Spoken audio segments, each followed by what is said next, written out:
The Celtics traded Jrue Holiday to the Trailblazers for Anthony Simons and 2 second-round picks. Let's grade the trade. For the Celtics, I'm giving this an A-. They get off of Holiday's expensive deal and in return get a guy who's 9 years younger and on an expiring deal.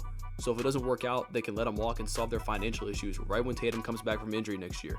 However, Boston will be losing a major part of their defense because although Simons is great offensively, he definitely needs to work on his defense. Holiday excelled in that area and was obviously a major part of why Boston won the finals last season.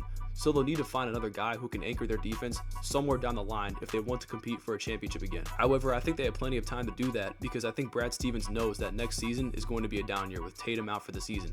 If they were trying to compete for a championship next season, I would give them a lower grade, but I don't think that's the case, so that's why I'm giving this an A-.